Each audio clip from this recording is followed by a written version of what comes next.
चाषी को मिल जाइछि टोकन किंतु खोलुना धान मंडी। अबल धान को मंडी में बिक्री कर नपारी चिंतार पड़ती पुरी जिला चाषी। सेपटे धान किणवा प्रक्रिया आरंभ करा नकले धान बस्ता को राजरास्ता रखी आंदोलन करेंगे बोली चाषी नेता देइछंती कड़ा चेतावनी। तेज सरकारी भाव में गत मे मास 20 तारिख धान मंडी खोल निष्पत्ति नहीं। समस्त चाषी मानक टोकन एवं ऑनलाइन मेसेज आसी धान मंडी खोलु नाहांती अधिकारी। पूर्वर केउ मंडी रे केते धान मिलर किणिबे एथिपाई मध्य सरकारी स्तर में टार्गेट दिया जाइछि।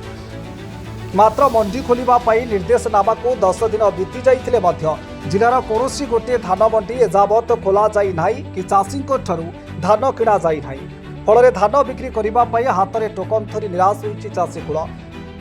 पुरी जिला चाषी धान किणवा सरकार 21 मिलर को नियुक्ति देइथिबा बेले 1,59,633 क्विंटाल धान किणवा टार्गेट रही। मात्र धान मंडी खोलिबा सरकारी स्तर में गत 20 तारिख निर्देश रही केही मानु नथिबा देखिबाकु मिलिछि।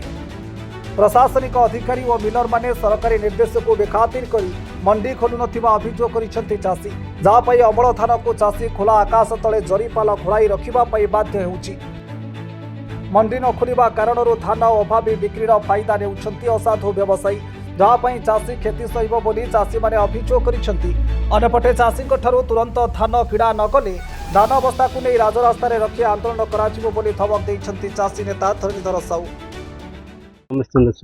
कौन कह तो पर सरकार कथा कह ना कह कौन आम जा पचार सोसाइटी मानक आम पाक मे 20 रु आसला मेसेज 27 तारिख दीथ आउ रिवाइंड कला जे तुम 7 दिन बीती जाते कहीं मंडी की धान आनी ना से पचारा से कहले आम पाक कौन प्रकार किसी धान किना किसी आसीना।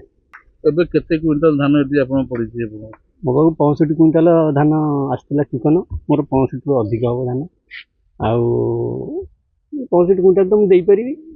वर्षा होती धान बाहर पड़ी आप तो निजे देखुं सब आखिरे आउ वर्षा हेले यार अवस्था कौन हम आप चित्र माध्यम भी जापर सरकार भी जापर। कौन दाबी रखिए आप दाबी आमर दाबी जे बहुत शीघ्र आम धानटा मंडी में देदेले आम उपकृत हूँ।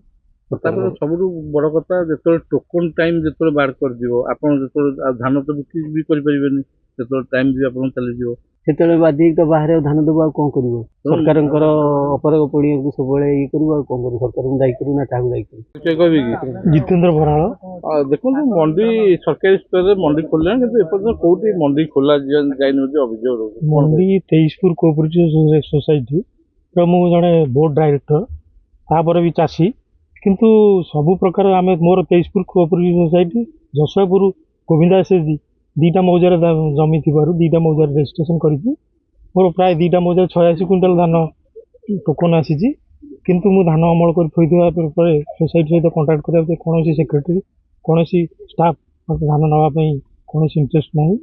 आम आज धान माने मंडी अमल करी बस्ता करके वर्षार एमती पाल गोड़े रखी रही मंडी तो से मिलर सहित कौन कंटाक्ट कर ऑफिशियल कहते मिलर आसुना धान उठुनी ये टाइप रही धान एमती बाहर पड़ चाषी तो बहुत क्षति सही अभावी धान भाव में आम बिक्री करूँ बिक्री करके बहुत लस रही लक्षाधिक टका खर्च कर लस ऋण बुड़ी रही कौन डिमांड रहा मैंने आम सरकार तो किसी आम कथा शुणुना आम अनुरोध करुचु आम धान केमती सहल उठी आमको उपकृत हो।